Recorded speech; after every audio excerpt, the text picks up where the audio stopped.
I think if I hear you call me Becky one more time, six-pack, I'm gonna pop your tops. All six of them. Who are you?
Hey, this is Matt. Once again, we're about to another review. There's another paid request, this time from Andrew Patterson. Thank you so much for that. I apologize for that. I'm looking over my shoulder at all the rain and thunder, and it just makes my body just I heat it. But that's not what this video is about. This is a paid request for Andrew for an episode of this show called Off Center. And if anyone wants to request pretty much anything video-wise, doesn't have to be a review, it could be a re-review, it could be a topic, randomness, reaction, whatever. I promise I will try to get to it as soon as I can, and you just send it either directly to my PayPal or join my Patreon. Both links are down below in the info box. Now, before I get into the episode, which is episode 4, to talk about the show, which I did not grow up with. I've seen the first episode, I reviewed that on the channel. This was a show, it was a sitcom on the WB network. For all you who remember the WB, it came out in 2001, I think it lasted till about 2002. I do think it lasted 2 seasons. Some of the guys who worked on American Pie, they helped created this show. And I believe it was on Sunday nights in its first season. And then the second season they moved to Thursday. And the premise of the show is pretty much these two guys. One is a guy played by Eddie K. Thomas, who was in the American Pie films. He's much more of the nerdier guy, but he does have a girlfriend. And then the other is this sort of more British guy, played by Sean Maguire, who's a bit more pompous and a bit more full of himself. But he's always the guy dating all the ladies. Every episode he has another lady or 2 or 3. And it's a show that was trying to push the envelope in this raunchy content for a sitcom, where it would talk about threesomes, masturbation, pornography, just things of that nature. Like trying to push it for a sitcom, and it didn't help for a number of reasons. Number one is the WB network. The majority of the majority of shows on the WB network didn't do shit for ratings because no one watched the channel, no one watched the network. Because a lot of people thought it sucked. Except a select few who liked it for a select number of shows. I would say the WB network probably... I guess I would say my favorite show is the Jamie Kennedy Experiment, which lasted 3 seasons. And that did fairly well. And I don't know if it got canceled because Jamie Kennedy wanted it to be canceled or something else happened. I don't know. But again, that was a more successful show, and that got 3 seasons. So, not a lot of shows. There are exceptions. There's always exceptions to the rule. But I'm just saying, That seemed like a network not many people really went to compared to ABC, CBS, NBC, and more so. And apparently not only was it low rated, the show, but there was a lot of complaints to, okay, for example, these watchdog groups, like Parents Television Council. I had to write this down because, like, what the hell is this? Parents Television Council, which voted Off Center the second worst show for family viewing in 2002. I'm like, what was the first? The New York Post printed a memo from the WB Standards and Practices Department to the creators of the show stating, I thought this was funny, it is essential to reduce and or modify the significant number of uses of penis, testicles, foreskin, as well as euphemisms for the same, such as your thingy, the memo says in part. It also orders the exclusion of such references as covered wagon, unit, turtleneck, little fella, anteater, ditty, cloaking device, never heard that before, and my pig is still snugly wrapped in his doughy blanket.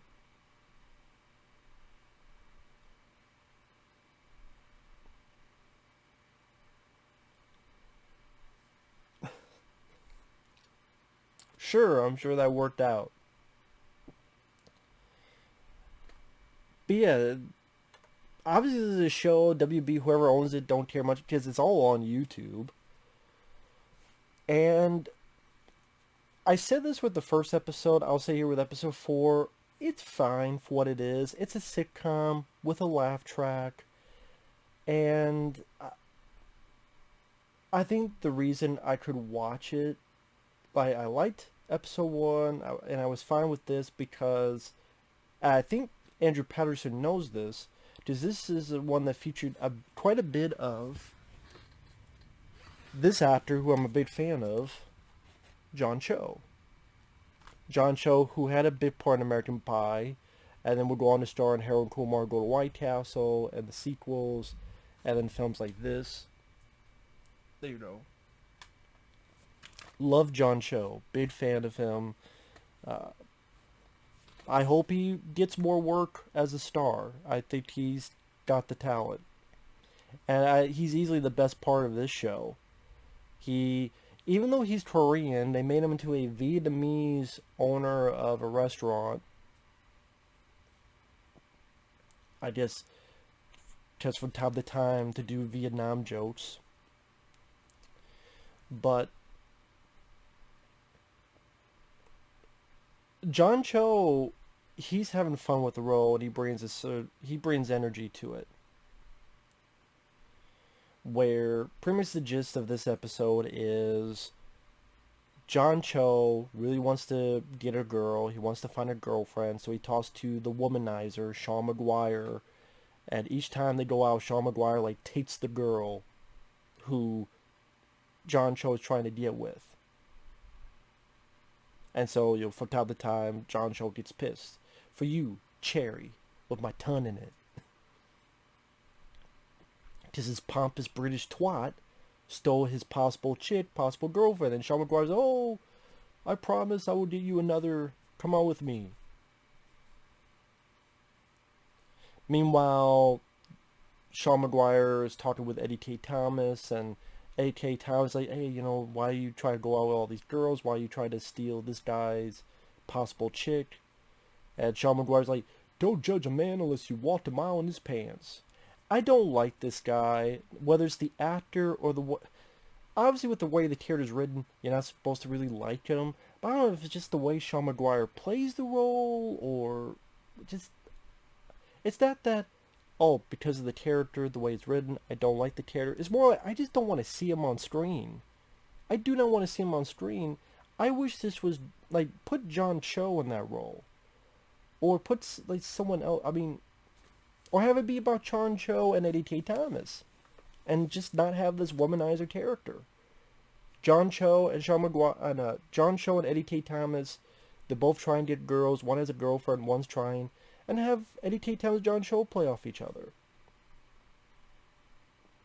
Which Eddie K. Thomas was in Harold and Kumar go to White Castle as well.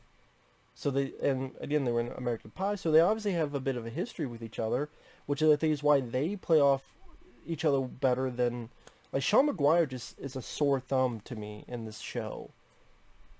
This actor doesn't do anything for me.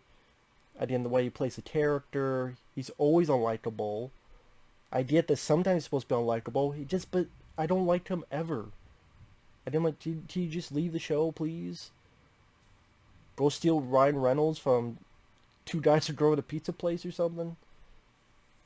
Then, you know, if you had, like, Ryan Reynolds, maybe...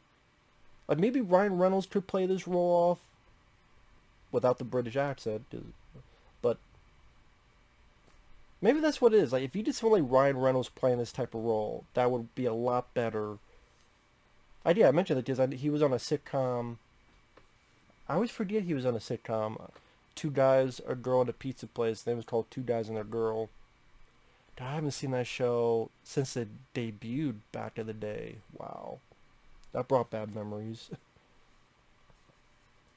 I think I might have a DVD. Maybe one day I'll pick it up. I don't know. I'm going off tangent because the Sean McGuire guy. Of course, they go out and Sean McGuire takes the girl again. I do like John Cho's reaction because they used Eddie K. Thomas's apartment and Sean McGuire's apartment and made it seem like, oh, this is my apartment. It's so big. And then when Sean McGuire takes his girl for the night, John Cho gets pissed. It's like, you know what? I'm moving out. I'm taking my CDs. And Eddie K. Thomas is like, wait a minute, some of those are mine. The way John Cho played it off, I thought was fairly fun.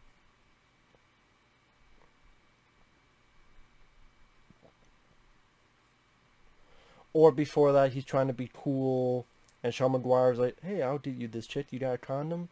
Oh, I put a condom on before dinner. I think John Cho really made this type of character work.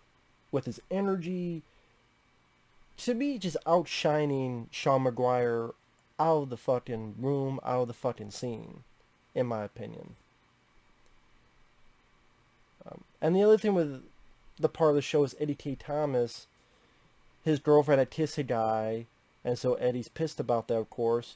So now he's like, I'm going to go kiss a girl, but he keeps striking out, and that doesn't work out.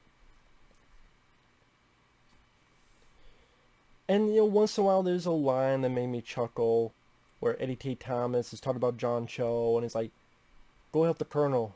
He's got a 32-piece bucket of bad feelings. I don't know why that line made me smirk. Does he really? But I don't know, just the way Eddie K. Thomas said that had one of those reactions. Like,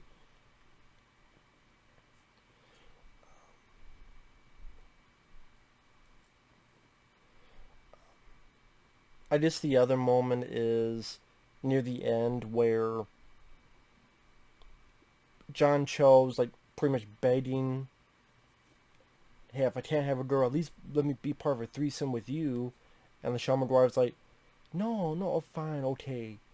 So they're about to start, and then you realize that the girl that they're with is actually a guy. And so Sean McGuire leaves, and then John Cho says he doesn't like having sex with another man in the room. And she goes, do you? And no, I'm mistaken. Sean McGuire doesn't know that's a guy. He's more, I just don't want to have a threesome. I leave. And so that's why John Cho goes, oh, he doesn't like having sex with another man in the room. And then she goes, do you? Like, the realization that this is a man as well, then the way John Cho's like, no, I don't. Which I'm sure that also with the standards and practices, like, oh my god, that woman is a man and threesomes is like...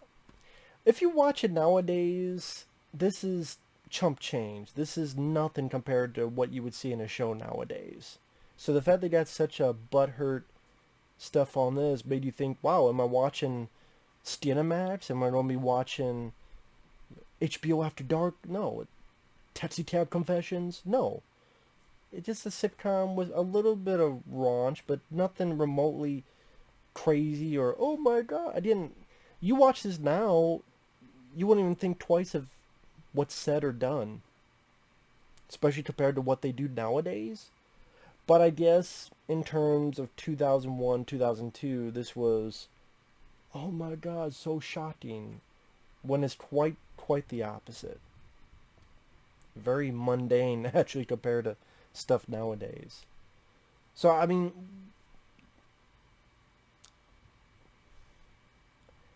again, as an episode, it was a nice showcase for John Cho. Again, I think he's easily the best part of the show. I'm not sure about this one character that pops up from time to time. This rapper who, when the public's around, he's acting stereotypical, but then when he's not, he's very educated and very pontificating, and it's just that he puts on an act. It's an interesting idea, honestly. Maybe if there's episodes that further